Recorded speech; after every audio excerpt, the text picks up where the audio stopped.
Hi folks.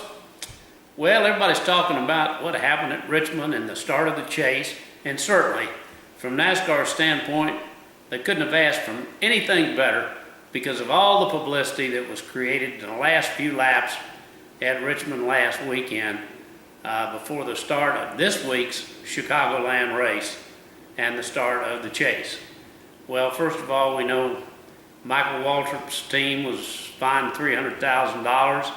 Poor Ty Norris, the general manager, was suspended indefinitely after the supposed spin out by Clint Boyer, a Waltrip teammate, which basically knocked Ryan Newman out of winning the race. And that was the only way he was going to get in the chase, right? Well, this stuff's been going on forever. It used to be in the point race, the last point race, last day, somebody'd run out of gas on the backstretch, and it always gave somebody else an advantage in the finish of the points. All kind of things have gone on in NASCAR ever since the point standing thing started back in 1949. So what's different about this? Not much. The latest, though, however, is now Joey Logano. Someone's accused Joey Logano of making a deal with David Gillian to pass him on the closing laps to give him the points to make sure he got in the chase. Who knows? The one thing I don't like is I don't like the way the point deal's set up. I don't like the way the point deal's set up for the whole season, and I particularly don't like the way the point deal is set up for the chase. You know, there's 1 point difference between first and second. That shouldn't be. Yeah, you get a few points for leading the race, but this whole thing should be based on winning. That's what racing's all about. Who finishes first? That is the grand prize. Now, my proposal is that the chase be for winners. The only way you can get in the chase is to win a race. Now, that would this year have added Tony Stewart. I don't know what we'd do with Tony with a broken leg, but we'd figure that out. Martin Truex would definitely been in it, and David Reagan would be in the chase.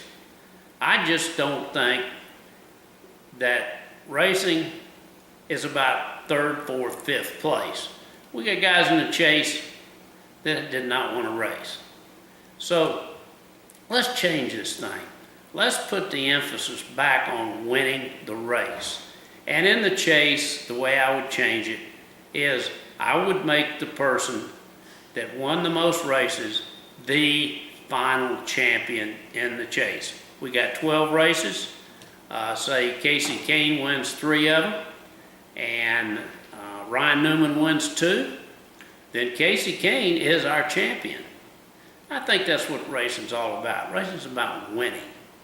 It'd be difficult to win the chase if you didn't win a race, but it could happen. Now that would be a blow to us as a sport. So anyway, that's my take on the chase. Let me go now to short track racing, one of my favorite things.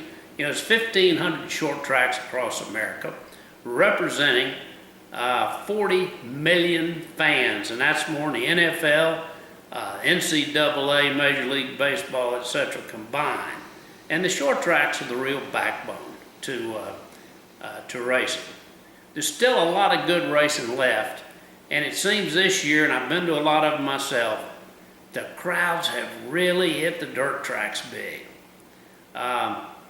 I know October the 23rd, the 25th, Clint Elkins, great promoter over in Carolina Speedway in Gastonia, is having a big show called the Carolina Showdown. I think he's got probably 200 cars entered, and it's going to be a good race. That's over in Gastonia, North Carolina. I know last week, Roger Slack at Eldora had a record crowd for his late model race. at Eldora. And you know, Roger's done a good job this year because he sold that truck race out And he got everybody talking, why doesn't NASCAR run on dirt? And that's not a bad idea. Martinsville, Clay Earls, what do you think about that? Martinsville dirt. That's how it started. Be a heck to see the end of it. Well, thanks for watching. We'll see you next week.